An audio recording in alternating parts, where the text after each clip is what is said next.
بسم الله الرحمن الرحیم. ګرانو لیدونکو، د تشریح ساید د لړۍ په نوي درس کې د شاخصونو په عمومي چپټر لاندې دا ځل غواړو موږ او تاسې پر یو بل ډول شاخص باندې کار وکړو چې هغه د لسپیرس په نامه یادیږي. لسپیرس د پرایس انډکس د ډلې څخه یو انډکس دی چې موږ او تاسې معمولاً د ویټډ انډکس په حساب کې کاروو. په تیرو مثالونو کې که ستاسې یاد وي، موږ کوم پرایس انډکس چې پرایس ریلیټیو یا سمپل انټرست میتود کې سمپل انډکس میتود کې موږ راایستی، په هغوی کې موږ یوازې قیمت په نظر کې ساتلی وو او کوانټیټیز نه وه. د دې لپاره چې موږ کوانټیټیز هم په نظر کې وساتو، نو موږ د لسپایرس میتود څخه کار اخلو چې خپله لسپایرس یو عالم و، هغه په 1801 میلادي کې نوموړی تخنیک ایجاد کړ. لسپایرس چې موږ او تاسې فارمولا ورته لرو، چې دغه فارمولې لپاره به تاسې راسئ او هغه به تاسې وکړئ چې پی صفر یو زموږ او ستاسې مساوي کېږي چې بیس ییر او کرنټ ییر پکې شامل دي، سمیشن د پی 1 کیو صفر تقسیم پر سمیشن پی صفر کیو صفر او دا په سلو کې ضرب وو. زموږ او ستاسې پی 1 چې دی د کرنټ ییر پرایس دی د کماډیټیز چې موږ او تاسې انتخاب کړی دي. زموږ ستاسې کیو صفر کوانټیټي ده د بیس ییر، کوانټیټي د بیس ییر، او همدارنګه زموږ او ستاسې پی صفر بیس ییر پرایس دی، هغه کرنټ ییر پرایس و، دا زموږ بیس ییر پرایس دی. د دې فارمولې په کارولو سره موږ کولی سو لسپایرس میتود باندې د انډکس اندازه پیدا کړو او وسنجو چې آیا شان ګران سوي دي او که ارزانه سوي دي. نو د دې لپاره موږ او تاسې به پر یو مثال کار وکړو. تاسې فرض کړئ موږ کماډیټي لرو، یعنې امتحان لرو چې 15 ډوله فرض کړه موږ یې یاداشت نیسو. مثال ډوډۍ ده، فرض کړه غوښې دي، مثلا ماهی دی، د ماهي قیمت دی، فرض کړه د کوچیو قیمت دی، او فرض کړه شیدې هم په نظر کې نیول شوي. وروسته تر هغه موږ او تاسې بیس کال ټاکو. فرض کړه زموږ او ستاسې بیس کال 1995 دی، او په دې کې زموږ او ستاسې بیس پیریډ ټایم پرایس څومره دی چې پی صفر دی، هغه ته فرض کړه موږ قیمت لیکو 40 45 شپږ 50 او بالاخره 1.10. په عیني شکل کې د همدغه کال لپاره باید موږ کوانټیټیز هم ولرو چې په څونه اندازه نوموړي قیمت کې دا خرڅ سوي دي. کیدلی شي کوانټیټیز په ټن وي، په کیلو وي، په هغه خپل کوینټلز کې، نو هغه خپل یونټس کې به معلومیږي. فقط د مثال لپاره تاسو کولی شئ دلته زده کړئ 220 50 640 940 950.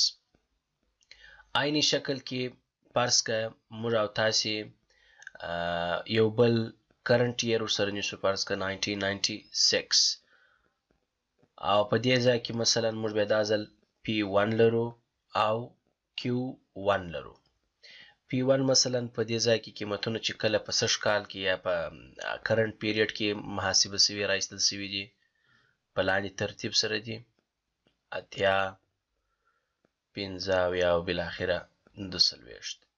د هغوی لپاره کیو چور کول، چونکې موږ ته په فارمول کې کیو 1 نشته، نو زه هم اړتیا نه لرم چې کیو 1 راوباسم، ځکه د فارمول مطابق تاسې ځئ. نو د دې لپاره چې مربوطه سوال تاسې د فارمول په طریقه حل کړئ، تر ټولو مهم شی اول ستاسې لپاره په دې ځای کې هغه د دواړو ضرب دی، یعنی د پی 1 او د پی کیو صفر ضرب دی. پی 1 کیو صفر ضرب دی او د هغه وروسته ستاسې لپاره د P0 Q0 ضرب حالت دی. P1 ستاسې قیمت 15 ضرب 220 دی.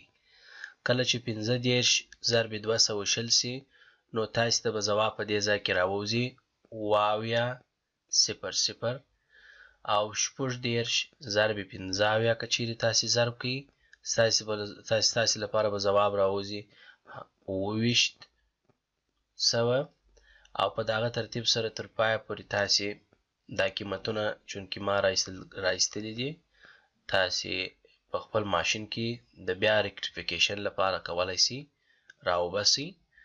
په دې ترتیب سره ځواب راوځي او د P0 Q0 40 ضرب 220 چې تاسې ضرب کړئ هغه هم تاسې ته په حساب ماشین کې قیمتونه راوځي چونکې ما دلته راایستلي دي.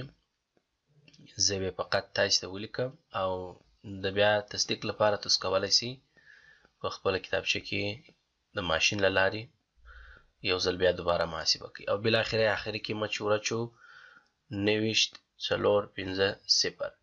کله چې دا دواړه جمع کوو یعنی سمیشن یې راباسو د لومړي قیمت سمیشن چې راباسو موږ ته به 1.5.9.3 راوباسي او دریم موږ ته 1.28.525. نو د دې څخه وروسته که چیرې موږ وغواړو موږ P01 د Laspyres Price Index راوباسو فارموله خو مو لوړه لیکلې ده سمیشن P1 Q0 زما دغه ویلیو ده دا زما نومیریټر کې راځي په یا صورت کې په دې ځای کې تاسې لیکای سئ او د هغه وروسته ستاسې ډینومینیټر ویلیو 1.2825 ویلیو ده ضرب 100. کله چې دا تاسې ضرب کړئ نو تاسې ته به 122.15% راوړي. تاسې ته خو دا معلومه ده چې ستاسې بیس پرسنټیج 100 دی. 100 څنګه تاسې پوهیږئ چې 100 وټاکل شو؟ دا په دې خاطر چې ستاسې کرنټ پیریډ ویلیو چې ده 12.825 ده نو تاسې 128.525 چونکې موږ بیس لپاره بل څه نه دی نو تاسې کولی سئ همدغه ستاسې د بیس ویلیو چې ده بیرته پر همدغه بیس ویلیو تقسیمیږي ضرب 100 کیږي. کله چې ضرب 100 شول نو موږ ویلی سو چې 1/100 همهغه 100% ده ولې چونکې کرنټ ویلیو هلته نشته بیس کال دی نو ځکه 100% موږ نیسو همیشه. نو د دې په منځ کې چې دا ډیفرنس قرار لري نوموړی ډیفرنس یې موږ ته راښیي چې څونه توپیر په دې ځای کې رامنځته شوی دی.